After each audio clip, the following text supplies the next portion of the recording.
लालू प्रसाद यादव, जिन्होंने बिहार पर करीब 15 वर्षों तक शासन किया, इसके साथ ही केंद्र की राजनीति में भी वे जाना माना नाम रहे। उन्होंने राजद की स्थापना की और पिछले 28 वर्षों से लगातार राजद के राष्ट्रीय अध्यक्ष के रूप में हैं।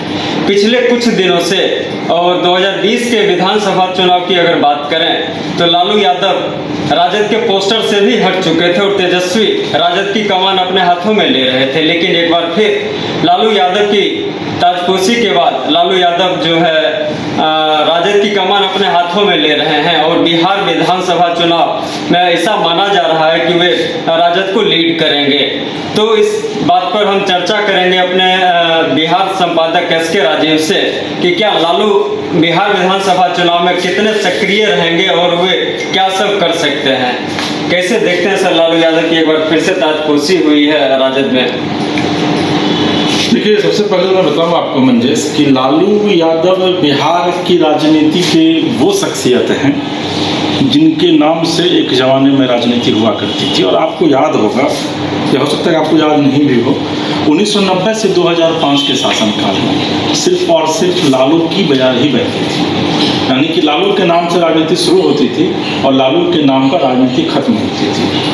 लेकिन 2005 के बाद जब लालू के ही जो कलीग रहे नीतीश कुमार, जब वो सत्ता में आए लालू की खामियों को उजागर करके, उसके बाद से लालू यादव लगातार राजनीतिक तौर पर हाशिए पर चले गए।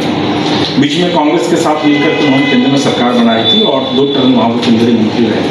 लेकिन उसके बाद अगर आप देखेंगे तो केंद्र के साथ साथ बिहार की राजनीति में, और 2020 में तो 2014 में तो ऐसी स्थिति थी कि लालू यादव को एक सीट तक नहीं मिली थी लोकसभा में। पर नजर लगाइए कि कितनी गिरावट आई थी लालू की राजनीति में। लेकिन लालू यादव को ये अब लग रहा है, या पिछले 2020 के चुनाव में भी यह लगा था कि भाई अगर बिहार में राजनीति करनी है तो राजनीतिक पैटर्न को बदलना पड़ेगा। और उनका आपको पता है कि उनका ख्वाब है, 78 साल के हो गए हैं कि अपने बेटे तेजस्वी को कम से कम वो मुख्यमंत्री बनता देख लें। और इसी कोशिश में लालू यादव 2020 में भी लगे थे।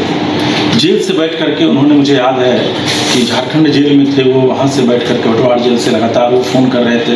एक ललन पासवान है भागलपुर में विधायक है नौगछिया साइड से बीजेपी को, उनको उन्होंने फ़ोन किया था और वो ऑडियो वायरल हुआ था। विधानसभा में काफ़ी हंगामा भी हुआ था उसको लेकर के कि तुम सपोर्ट करो तेजस्वी को और तेजस्वी को मुख्यमंत्री बनाओ, तुम जो कहोगे मैं तुमको दूंगा।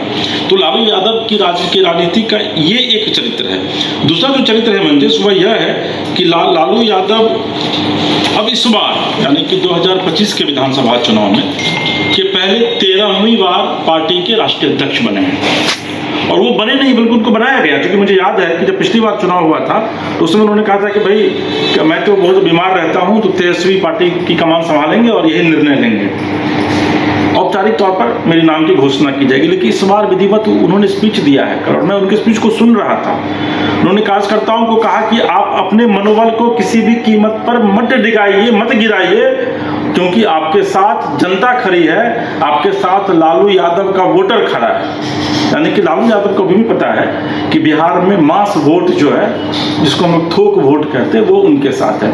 अब देखिए 2020 में के पहले लालू का जंगल आज कह करके सत्ता पक्ष जो है वो तेजस्वी को परेशान करता रहा था। और 2020 में आप देखे होंगे कि इसी वजह से तेजस्वी पोस्टर बॉय बन करके उभरे थे और लालू यादव को पोस्टर से बाहर कर दिया गया था।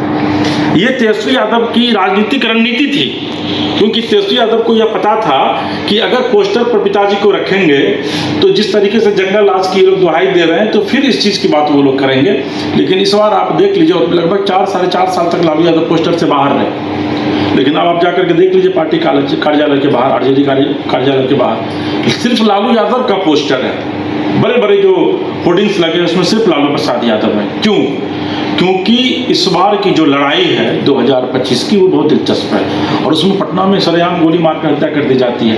अब इंडिया गठबंधन कह रहा है कि भाई जंगल राज था 1990 से 2005 तक, तो अब तो बिहार में गुंडा राज हो गया है। उस समय आप कह रहे थे कि घर से निकलना मना, अब इस समय भी घर से निकलना लोगों का मुश्किल हो गया क्योंकि सरेआम ठोक दिया जाता है।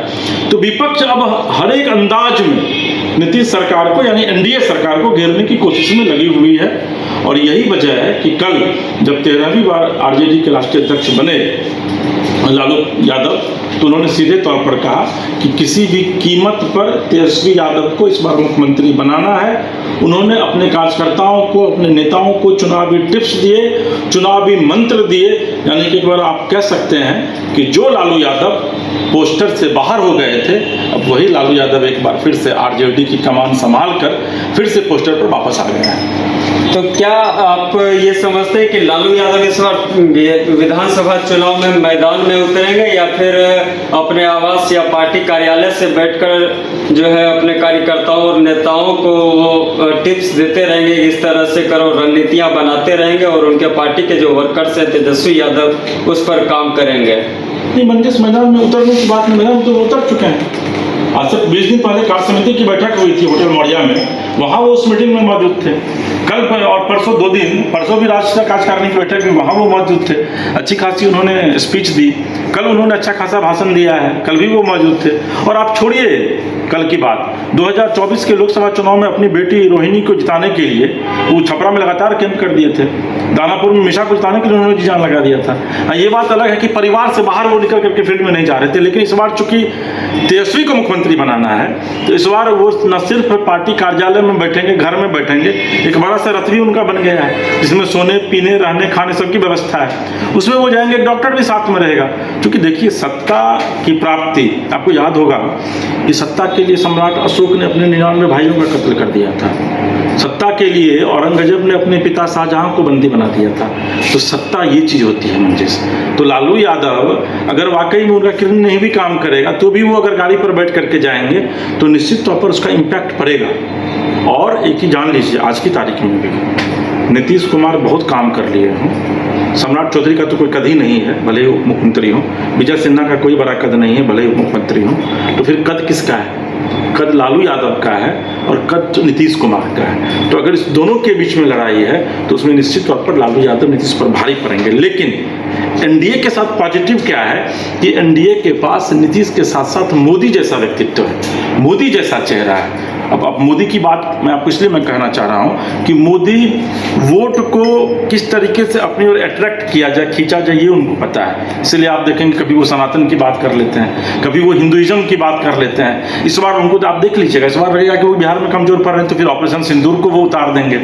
तो ये एनडीए का पार्ट है और यही वजह है कि एनडीए इंडिया महागठबंधन पर भारी पड़ती है। लेकिन सबके बावजूद मंजिस इतना तय है कि इस बार बिहार में लड़ाई काफ़ी दिलचस्प होगी, क्योंकि नीतीश कुमार के ऊपर जिस तरीके से विपक्ष सवाल खड़े करता है, उनकी मानसिक स्थिति, उनकी मनस्थिति को लेकर के, ऐसी स्थिति में अगर लालू यादव ने पार्टी की कमान संभाल ली है तो निश्चित तौर पर इसका परिणाम कुछ न कुछ जरूर सामने आएगा।